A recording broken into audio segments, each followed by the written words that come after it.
And that seems to be everything inside the box. Really nice packaging, really secured. It also came with a lot of good stuffs, but when I picked up this keyboard, I could already tell it was amazing quality. The weight of it, the looks of it, I like it. Wow. We also got a lot of keycaps over here and some extra switches. The switches sound amazing, as you heard, and they're also magnetic switches, so you already know there's gonna be a lot of features. Disclaimer, when you normally buy this keyboard, you would not get both of the switches, the black and the white switch. You'll only get the switch that your keyboard comes in with. So since I chose white switches for my keyboard, normally I should not have this extra black jade switches. The keycaps also look amazing, really high quality. They also came with amazing cables, as you can see. Definitely would look good in your setups. Now going back to the keyboard, I have the basic color over here. It's like a black color, really clean, with a little bit of different colors on the legends. I really like it. They also have more variations and colors, and they all looked pretty good, so you do have options on what you think will suit your setup the most. You can also choose the switch they're gonna go with. You can either choose between the Gateron dual rail magnetic white switch or the Gateron X Backspace black jade switch. Now for mine over here, I got the Gateron dual rail magnetic white switch, as you can see. But now, how do they actually sound like?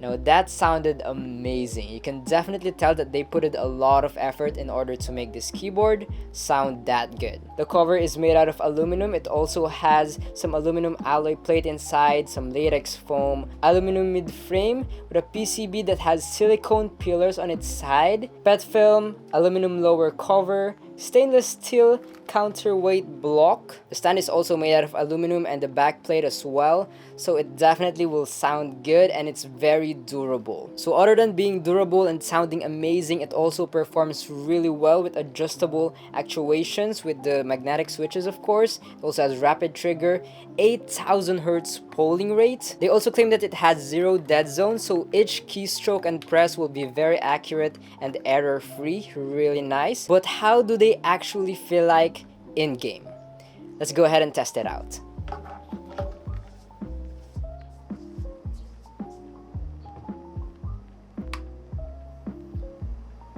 Wow. Here are the RGB settings if you want to change them. Okay, there was so many effects, but so far this is my favorite.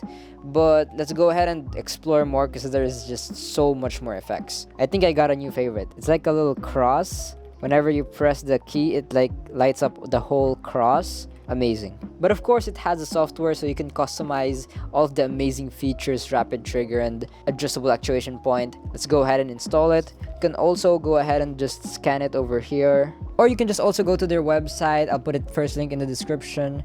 Here it is, Windows firmware. Okay, so here it is. Devices, here it is. The Oasis 75. I have the dual track magnetic. Now that software is a bit outdated. They recently released a new firmware update. Let's go ahead and view the new update, and let's just ignore the old software. So over here we can firmware update. I do have the dual rail. Okay, there we go. You might need to do this after connecting your device to the computer. But okay, here we go. Devices, and here it is. As you can see, very customizable software, pretty customizable. And then for the lights over here, you can go ahead and set the RGB as well if you don't want to go through all of them. I really like the solid reactive multi-Y with this color. And then for the brightness over here, you can change that along with the speed and the auto sleep over here, on or off. And then for the performance, so we have 3 profiles over here. Please select a key first. I'm gonna go ahead and change WASD. We can make it either default settings, traditional, or rapid trigger. We're gonna go ahead and go rapid trigger for the WASD. We can go ahead and change the pre-travel and the post-travel. Since the switch and the human hands cannot be absolutely stable, overly aggressive settings may result in abnormal key triggering. So what that pretty much means is if you have the actuation point too low, it might accidentally actuate and do some automatic typing on your keyboard without you even pressing anything. So they do recommend you to turn it up if you do experience that, but yeah, feel free to experiment with whatever. Now, according to their frequently asked questions, they do recommend 0.2 millimeters to avoid abnormal key triggering issues. But for me, I do find 0.12 also a good initial travel. For the oscillation protection though, or for the post travel, I still do recommend 0.2 millimeters or higher. Now for the dynamic travel over here, of course, we're gonna go ahead and set that to the lowest. Same with the dynamic reset travel over here. This is the settings that I would recommend. But you can go ahead and mess with this really. You can easily change it later on. But okay, we can save the settings over here. Okay, now I want my fastest keys to be on 0.12 millimeters, which is WASD and the spacebar. I want them to react very fast. But the rest, I would prefer them to be on 0.2. And then for my shift, my plant keys, and then my window keys, and also the enter, I don't want them on rapid trigger. I don't want to accidentally let them go, so we're gonna go ahead and set it to traditional. And then for macros, you can go ahead and do that as well, but it will be available soon for the calibration as well. So that's very nice. This is how you can customize your keyboard. Very easy, amazing. I really like it. You can also import and export it if you want to go ahead and share it to others. You know what, I'm gonna go ahead and export mine if you want to copy all of this. So export to code. I'm gonna go ahead and put this in the description and in the comments, so if you want to go ahead and check it out. And if I forgot to mention, they also have this playroom down here, and if you click it, you can play a reaction test game. I already installed it. You can easily install it over here. You can go ahead and start it. So for example, over here with normal mode, you can go ahead and test your reaction time and also your familiarity with WASD.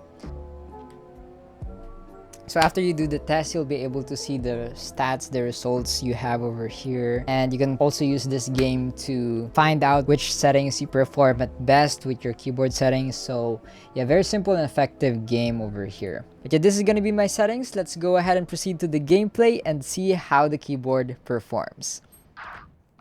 Two milling. 2 milling. Target down. One more. Refreshing. What? Oh, one shot. I shocked somebody. Refreshing.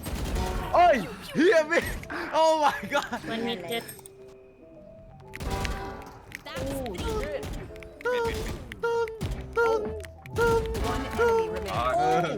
Hold Reyna, let's hold the smoke going down. Short, one more, short. 1 HP, one more. That's 3. Spikes down A. Bro, what? You good? I don't think it's very good. One enemy remaining. So after gaming and using the Oasis 75, I've been loving it. It's one of the most responsive and customizable keyboards I've ever tried, and it just felt amazing when I was gaming. And other than the performance, I've also been loving the sound it's making, especially with the aluminum case and all of the things.